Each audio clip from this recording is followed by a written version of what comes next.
Ireland is in turmoil.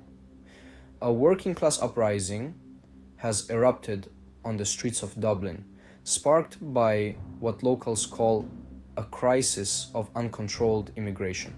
But this is more than just a protest. It's a cry for change amidst arson attacks, rising violence, and a nation grappling with an identity crisis.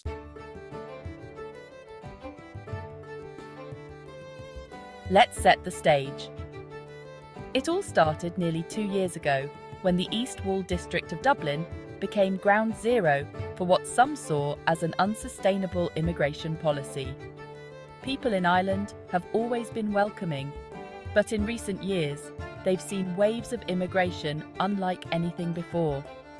This year alone, 25,000 asylum seekers are expected to apply for refuge, compared to just 50,000 since 2019.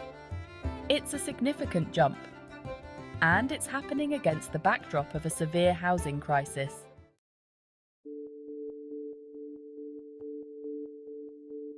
Beyond the immediate frustration over housing, let's talk money. Just last week, the European Court fined Ireland €14 billion in tax penalties, a large portion of which, critics say, will be used to support immigration. But that's not the only issue. Immigration is also putting enormous pressure on Ireland's schools, healthcare and infrastructure. In some areas, schools are reporting class sizes ballooning and resources stretched thin. Teachers are struggling to manage diverse classrooms, often without the necessary support to integrate non-English speaking students. And that's not all. Health services, already grappling with limited resources, are feeling the pressure too.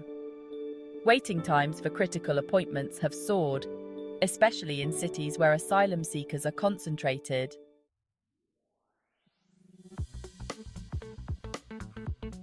But there's more to this than just economics. There's a cultural shift that's rattling the core of Irish identity. For many, the Ireland they grew up in is changing. Long-established communities are now grappling with rapid cultural changes, with some residents feeling disconnected from their own neighbourhoods. While some praise Ireland's multiculturalism, others fear losing the familiar Irish traditions that have shaped the nation.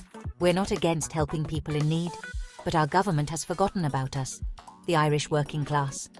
It's not just about immigration, it's about protecting our way of life.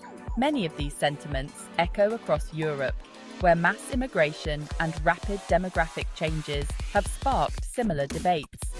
But in Ireland, the urgency has reached a new level.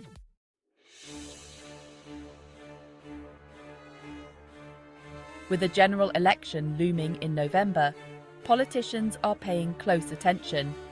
The government is facing fierce criticism for how they've handled the immigration surge, while anti-immigration groups are gaining ground. They argue that Ireland's current policies are unsustainable and are calling for a drastic overhaul. Recent polls show a growing number of voters believe the government has lost control of the situation. In the last local elections, anti-immigration candidates secured seats where they previously had none, a trend that could intensify.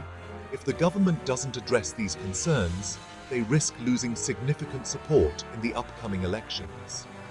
We could see a seismic shift in Irish politics, with immigration being the deciding issue.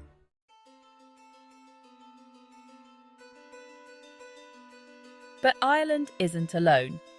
Across Europe, nations are grappling with similar challenges, from France to the UK, where debates over asylum seekers and immigration dominate headlines. And, like Ireland, many countries are seeing a backlash from working-class citizens who feel they've been left behind.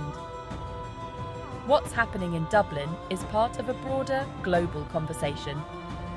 As countries face unprecedented numbers of displaced people, they're also confronting tough questions about national identity, resources, and fairness. The question now is, how will Ireland respond? Will the government double down on its current policies, or will the voices from the streets, working-class citizens who've had enough, lead to real change? Only time will tell, if Ireland finds a solution that balances compassion with the needs of its people. But one thing is clear: the conversation is far from over.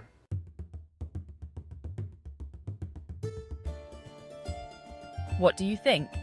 Is Ireland's immigration policy fair? Should the government be doing more for its citizens?